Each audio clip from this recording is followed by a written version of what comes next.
Bonjour, je me nomme Bayesh Mohamed, professeur de production et de CFAO. Nous avons à réaliser des surfaces en trait rouge. Les autres surfaces ont déjà été réalisées. Nous avions vu précédemment qu'il fallait s'intéresser aux extrémités des côtes qui pointaient vers les surfaces à usiner dans la phase. En l'occurrence, cette extrémité de 15 plus ou moins 0,2. Elle pointe vers la surface F1. L'autre extrémité pointe vers la surface F3, qui est déjà réalisée. Donc ça nécessite au moins un appui sur F3. Si cet appui est retenu, 15 plus ou moins 0,2 deviendra une côte fabriquée. Cette extrémité de la côte 70 plus ou moins 0,2 pointe vers l'une des surfaces à usiner. Et nous avions vu que lorsqu'il y avait une côte diamétrale, ça veut dire que la position de l'outil, lorsqu'on réalisera des deux, sera dépendant de l'axe de la pièce. Ça nécessite au moins un appui sur le cylindre D1. Cette extrémité de la côte 78 plus ou moins 0,05 pointe vers la surface F1. L'autre extrémité pointe vers la surface F2 qui est déjà réalisée. Ça nécessite au minimum un appui sur F2.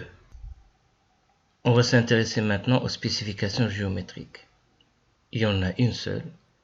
La surface de référence, c'est XX', qui se trouve être l'axe de la pièce. X', c'est l'axe de toute la pièce.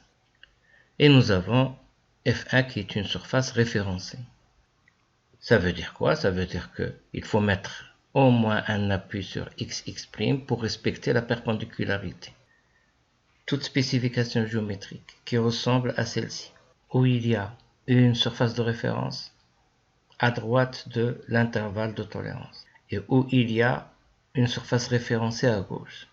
La surface de droite est une surface de référence pour la surface qui se trouve à gauche. Il faut bien se souvenir de cela. Ça veut dire quoi? Ça veut dire que je dois mettre au moins un appui sur XX'. XX' étant un axe, il faut chercher le cylindre qui matérialise le XX'. On ne trouvera pas mieux que D1. Donc au moins un appui. Mais nous avons déjà cet appui-là. Intéressons-nous aux intervalles de tolérance. Celui-ci, c'est 0,4. Celui-là, c'est 0,4. Celui-ci, c'est 0,1. Et 0,1. Pour cet appui, il n'y a aucun autre appui qui supprime le même degré, donc je le garde. Mais pour cet appui-là et cet appui-là, il supprime le même degré de liberté, qui est celui de quoi? De la translation, suivant l'axe XX'. Il va falloir choisir parmi ces deux-là.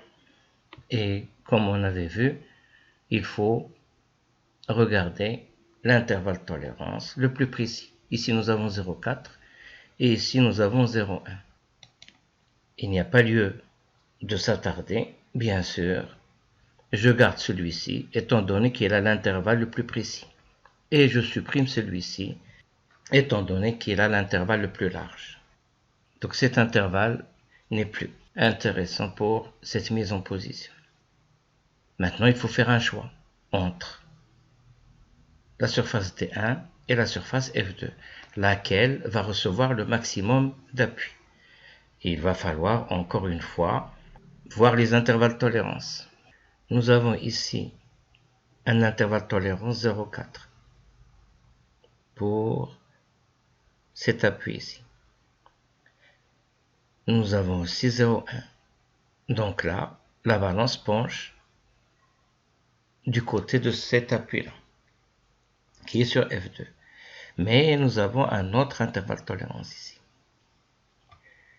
qui est égal à celui-ci.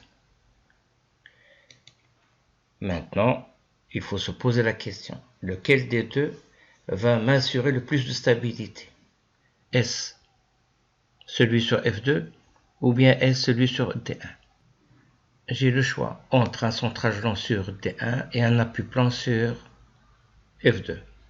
La surface D1 a plus d'étendue que la surface F2. Et par la suite, on va mettre un centrage long sur D1 et un appui ponctuel sur F2. D'autant plus que, pour le respect de la cote 78 plus ou moins 0,05, je n'ai besoin que de supprimer la translation suivant l'axe XX'. Par contre, pour la perpendicularité, il va m'en falloir plus qu'un appui.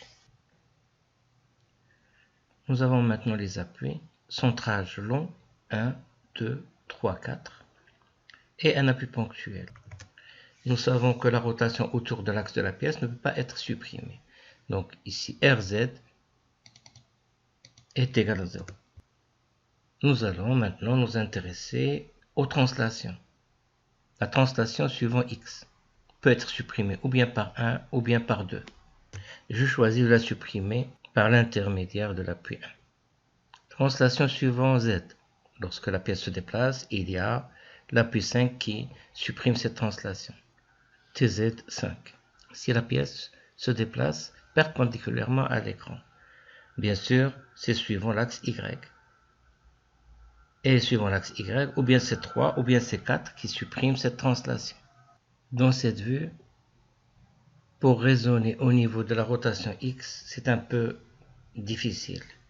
Mais je peux facilement trouver lequel des appuis supprime la rotation autour de Y. Y est perpendiculaire à l'écran.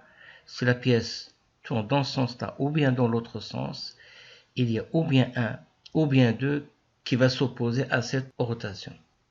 1 est déjà choisi pour supprimer la translation sur X. Donc 2 sera celui qui va s'opposer à RY. Il nous reste bien sûr la rotation autour de X, ou bien à droite ou bien à gauche, ou bien c'est 3 ou bien c'est 4 qui s'opposent à cette rotation. Donc il me reste ici 4, puisque 3 a été choisi pour supprimer TY. Donc je vérifie, 1, 2, 3, 4, 5.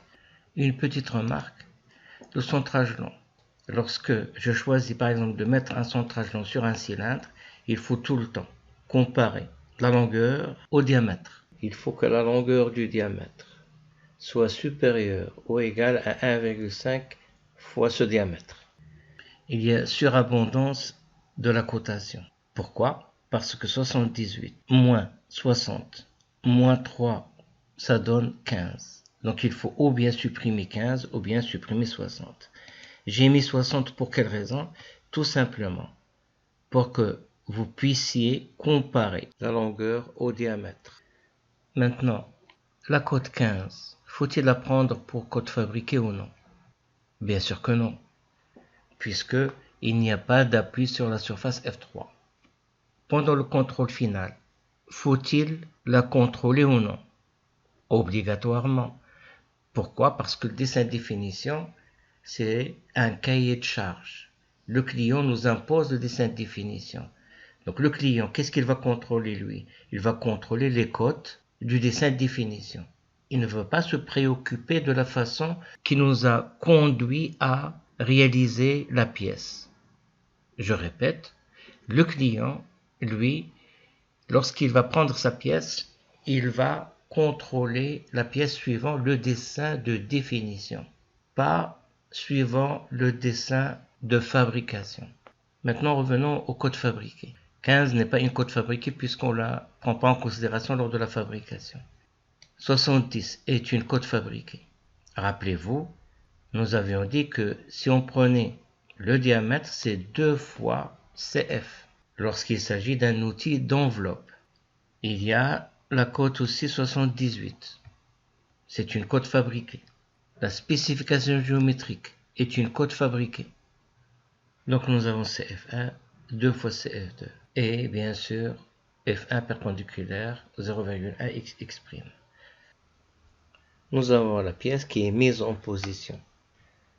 On voit bien 1, 2, 3, 4 qui constituent le centrage long, plus l'appui ponctuel ici. On peut les disposer de cette façon. On peut tout aussi bien les disposer de cette manière. On peut aussi les disposer de cette façon. Mais à ce moment-là, il y aura un problème de dessin parce que c'est très difficile de représenter les flèches obliques de 45 degrés. Si la pièce tournait à gauche ou bien à droite, bien sûr, on voit bien que ces touches-là et celles-ci peuvent la bloquer en rotation. Et c'est autour de quel axe? C'est autour de l'axe bleu ici, Z. La pièce peut se déplacer du haut vers le bas. Mais on voit bien que les deux touches qui se trouvent en bas arrêtent la translation, suivant l'axe Y. Observons ces deux touches, ici et ici.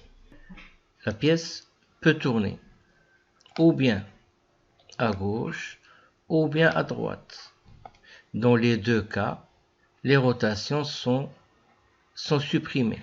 Il s'agit bien d'une seule rotation. Autour de quoi? Regardez bien. Autour de Y, l'axe envers. La pièce, bien sûr, peut se déplacer. Suivant quel axe? Suivant l'axe bleu Z. Mais il y a arrêt de cette translation par les deux touches en question. Et enfin, la pièce peut se déplacer, mais il y a la butée qui se trouve à gauche qui va arrêter cette translation, suivant l'axe X.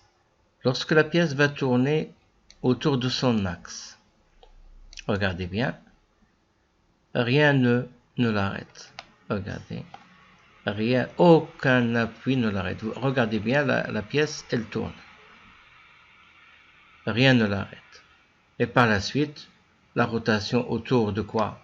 Autour de l'axe X reste libre.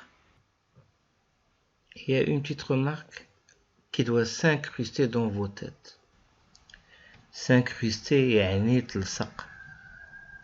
Il y a la mise en position qui supprime les 6 degrés de liberté. Donc avant de maintenir la pièce en position, nous réalisons la mise en position. Nous supprimons les 6 degrés de liberté. Après la mise en position, il y a le maintien en position. Autrement dit, le maintien en position ne supprime jamais de degré de liberté. Je répète, il y a la mise et le maintien en position. Ce sont deux fonctions différentes. La mise en position s'opère en premier lieu.